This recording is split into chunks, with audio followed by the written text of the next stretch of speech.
Mga kababayan nating seniors, kung kayo ay 60 o 65 pataas at tumatanggap ng pensyon mula sa SSS, makinig po kayo ng mabuti dahil ang mga susunod na salita ko ay maaaring magbago ng buhay ninyo ngayong Oktubre. Maraming kumakalat na balita tungkol sa 14,000 pisong bonus at 1,000 pisong universal pension at alam ko na excited kayo. Pero kailangan nating pag-usapan ang totoo at totoong nangyayari dahil ayokong ma-disappoint kayo o magkamali kayo ng pag-asa. Ang katotohanan po ay may malaking bagong programa, ang SSS, na nagsimula na ngayong Setyembre 2025 at ito ang tinatawag na SSS Pension Reform Program na ito po ay ang pinakamalaking pension increase sa loob ng 68 taon ng kasaysayan ng SSS. Ito ay direktang utos ni President Ferdinand Marcos Jr. at si Finance Secretary Ralph Recto ang nag-push nito para sa ating lahat. Ang pagbabago na ito ay hindi basta one-time bonus lang, kundi ito ay tumatagal ng 3 taon mula 2025 hanggang 2027 at ito ay automatic na makikita sa inyong buwanang pensyon. Pero huwag kayong magpapaniwala sa mga fake news na nagsasabing may instant na 14,000 piso na darating sa Oktubre dahil ang totoo ay mas maganda pa at mas sustainable. Kaya makinig po kayo habang ipapaliwanag ko ito step by step para maintindihan ninyo kung magkano talaga ang matatanggap ninyo at kailan ito darating sa inyong bank account o sa inyong mailbox. Ang SSS Pension Reform Program na ito ay hindi simpleng dagdag lang sa bulsa ninyo. Ito ay isang buong strategy na ginawa ng gobyerno para protektahan ang purchasing power ninyo laban sa inflation at para siguruhin na ang inyong pensyon ay makakasabay sa tumataas na presyo ng bilihin. Kaya nga, 3 taon ang implementation nito para steady at sigurado ang pagtaas ng inyong monthly income. Tingnan natin kung paano ito gumagana sa tunay na buhay. Kung kayo po ay retirement pensioner or disability pensioner, makakakuha kayo ng 10% increase ngayong Setyembre 2025 at yung cut-off date para dito ay Agosto 31, 2025. Ibig sabihin, kung kayo ay pensioner, na bago pa mag-Setyembre, kasama kayo dito. Tapos sa Setyembre 2026, makakakuha kayo ng another 10% increase at muli sa Setyembre 2027, isa pang 10%. Kapag natapos na ang 3 taon na ito, ang inyong pensyon ay tumaas ng halos 33%, mga kasama. Isipin ninyo yan, 1/4 mas mataas ang inyong kita compared sa dati. Halimbawa, kung ang inyong current pension ay 5,000 piso kada buwan, after the first increase ngayong September, ito ay nagiging 5,500 piso. Then sa 2026, ito ay 6,000 at 50 piso. At sa 2027, ito ay aabot ng piso 6,000, 600 at 55. Yan ay halos 1,655 na dagdag every month after 3 years. At ito ay lifetime, hindi one time lang. Ngayon kung kayo naman ay survivor pensioner o death pensioner, meaning kayo ay benepisyaryo ng namatay na SSS member, ang inyong increase ay 5% per year for 3 years, na yan ay total na 16% after 2027. Alam ko na mas mababa ito compared sa retirement pensioners, pero ang dahilan ay ang actuarial studies na ginawa ng SSS para siguruhing sustainable ang fund habang tumutulong sa lahat. Halimbawa, kung ang survivor pension ninyo ay 3,000 piso kada buwan, after the first year, ito ay nagiging 3,150 piso, then 3,300 at 8 piso sa 2026, at 3,400 at 73 piso sa 2026, 2027. Yan ay 473 piso na dagdag every month at yan ay permanente na. Ang importante dito, mga kasama, ay yung consistency. Hindi ito tulad ng dati na kailangan pa ninyong mag-rally o magsulat ng petisyon para lang tumaas ang pensyon. Ito ay automatic, ito ay guaranteed, at ito ay backed by law, specifically Republic Act 11,199, ang Social Security Act of 2018. Kaya walang takot na mawawala ito o mabubuwag dahil legal na mandate ito ng pamahalaan.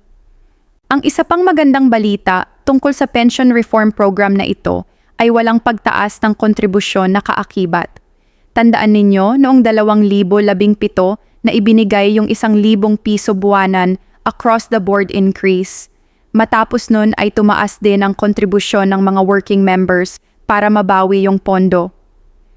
Pero ngayong 2025, hindi na yan mangyayari dahil siniguro na ng actuarial team ng SSS na sustainable na ang fund dahil sa mas mabuting collection efforts at sa previous reforms sa kontribusyon. Si SSS President Robert Joseph Declaro mismo ang nagsabi na ang fund life ng SSS ay bababa lang ng kaunti mula 2,053 to 2,049, pero ito ay manageable at planado na nilang i-restore yan back to 2053 through expanded coverage at improved efficiency. Ibig sabihin, safe ang pera ng SSS, safe ang inyong pensyon, at walang kailangan na mag-alala na mauubos ang pondo. Ngayon usaping payout schedule naman, kailan ba talaga darating ang dagdag na ito sa inyong account? Ang official implementation ay nagsimula na nga po noong Setyembre 2025. Kaya kung kayo ay tumatanggap ng pensyon ngayong Oktubre 2025, dapat makikita ninyo na ang new amount na yan. Ang usual na payout dates ng SSS ay depende sa last digit ng inyong SSS number. Karaniwang ang mga pensioner ay nakakatanggap ng pensyon nila on the second or third week ng buwan. Kung kayo ay nag-enroll na sa Unified Multipurpose ID or UMID ATM card, ang pera ay direktang napupunta sa inyong bank account. Kaya by mid-October, dapat nandyan na yan. Pero kung kayo ay through check pa rin, maaaring medyo matagal ng konti dahil kailangan pa itong ipadala sa inyong address. Ang aking advice po sa inyo, mga kasama, kung hindi pa kayo naka-enroll sa ATM facility ng SSS, gawin ninyo na ito ngayon para mas mabilis at mas convenient ang pag-claim ninyo ng pension. Pumunta sa pinakamalapit na SSS branch. Dalhin ang inyong UMID at hilingin na i-link ang inyong pensyon sa ATM card. Ito ay libre, ito ay secured, at ito ay mas mabilis kaysa maghintay ng check sa koreo na minsan ay nawawala pa. May mga kakilala ako na senior na palaging nagtatanong, pero paano kung may utang ako sa SSS? Babawasan ba nila ang dagdag ko? Ang sagot po ay oo. Kung kayo ay may outstanding loans sa SSS tulad ng salary loan o calamity loan, ang monthly amortization ninyo ay automatic na binabawas sa inyong pensyon bago ito ilabas. Pero ang maganda rito, dahil tumaas na ang inyong pensyon, ang take-home amount ninyo ay mas malaki pa rin kahit na may deduction. Halimbawa, kung ang inyong pensyon ay 8,000 piso at may loan deduction na 1,500 piso, ang natatanggap ninyo ay 6,500 piso. Pero ngayong tumaas ang pensyon ninyo to 8,800 piso, kahit na yung deduction ay pareho pa rin, ang natatanggap ninyo na ay 7,300 piso, na yan ay 800 piso na dagdag pa rin sa dati. Kaya ang loan ay hindi hadlang para makinabang kayo sa pension increase na ito. Ang importante lang ay regular kayong nagbabayad ng loan para walang problema sa computation. Tungkol naman sa tax implications, ang magandang balita ay ang pension income mula sa SSS ay generally tax exempt. Ibig sabihin, ang buong amount na natatanggap ninyo ay sa inyo na, walang BIR na haharang o magdedemand ng tax. Ito ay dahil sa existing tax laws na nag-exempt sa retirement benefits mula sa SSS, GSIS, at iba pang government pension funds.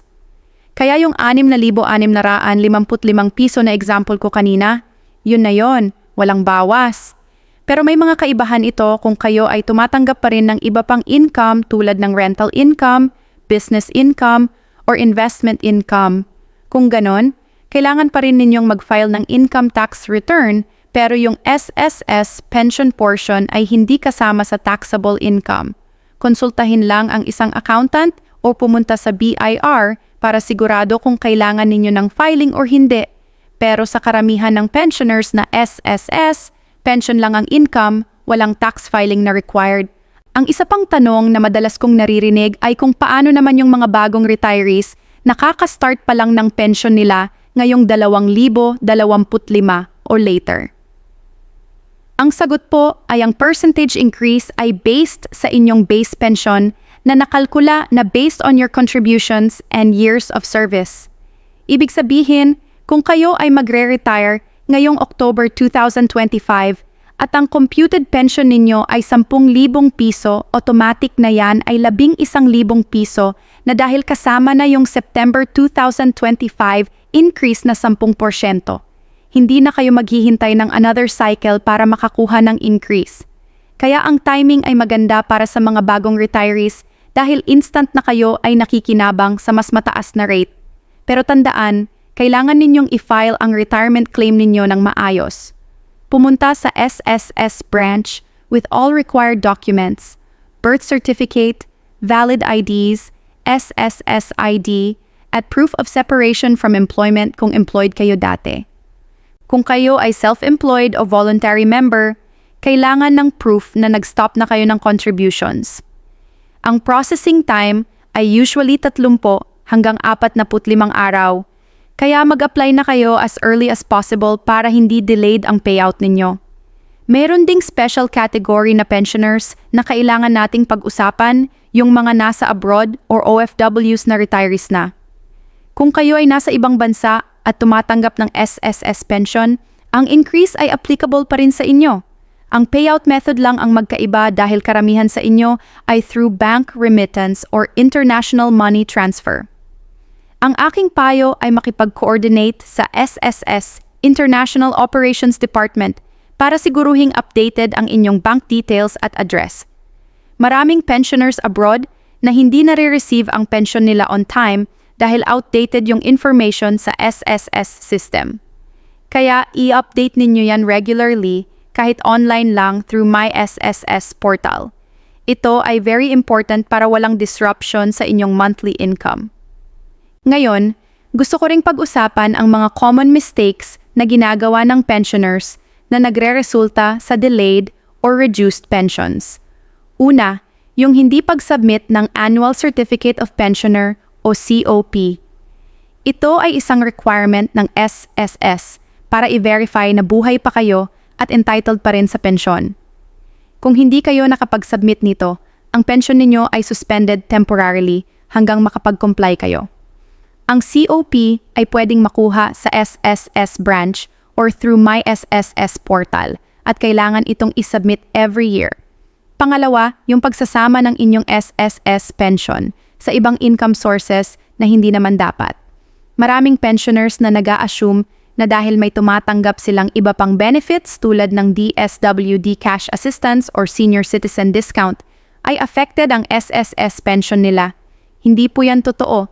Ang SSS pension ay independent at kahit na may iba kayong benefits, hindi yan affected. Pangatlo, yung hindi pag-update ng beneficiaries.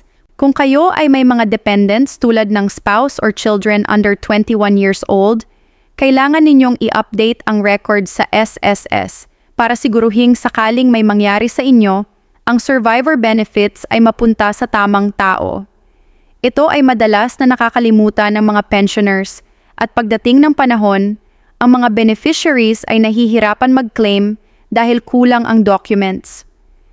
May mga hidden benefits din na hindi alam ng karamihan ng pensioners. Una, kung kayo ay may dependent spouse na 60 taong gulang o mas matanda, maaari kayong mag-apply ng additional dependents allowance na yan ay roughly 10% ng inyong monthly pension.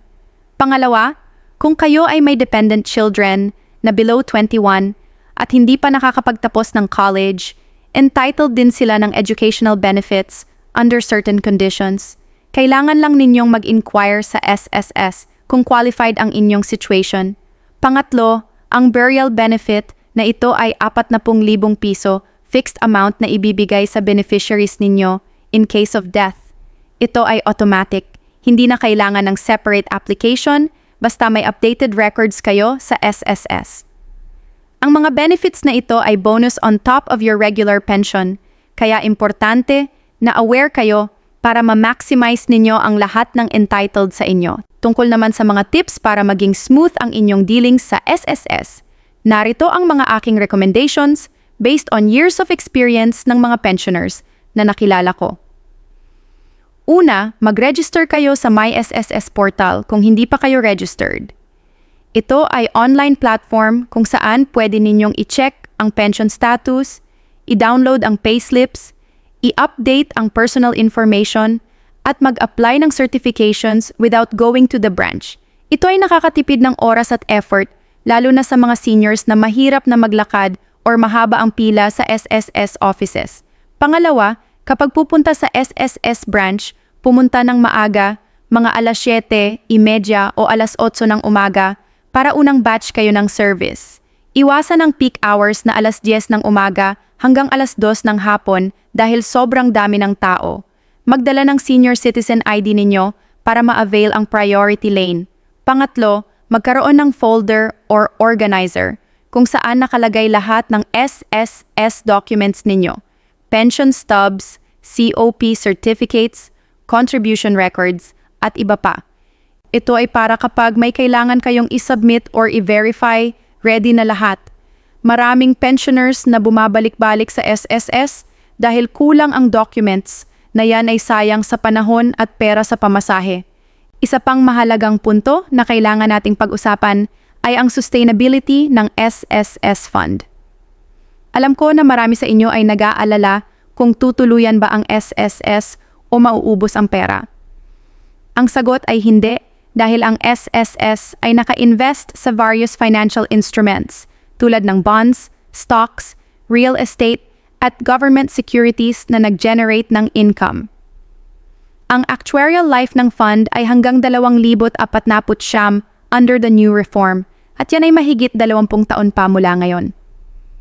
Sa loob ng 20 taon na yan, maraming pwedeng mangyari para i-extend pa yan tulad ng pagtaas ng coverage ng SSS to include more members, improvement ng collection efficiency, at additional government support. Kaya ang mensahe ko sa inyo, mga kasama, ay huwag kayong mag-alala.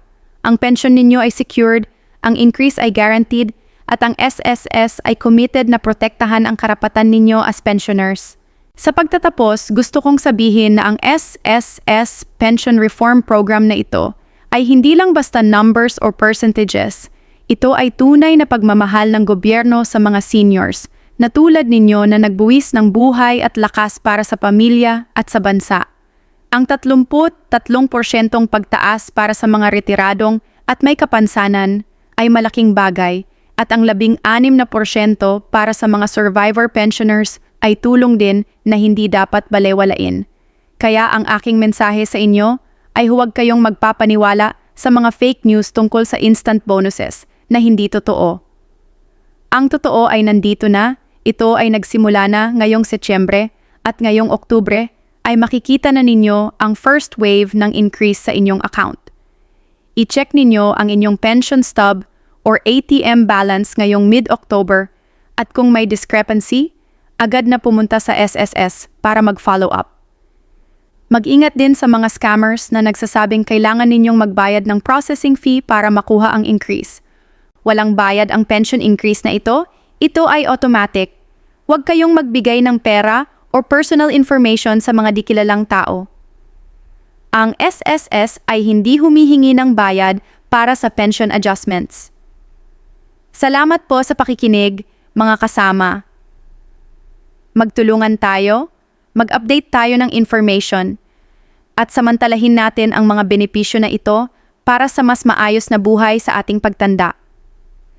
God bless po sa ating lahat.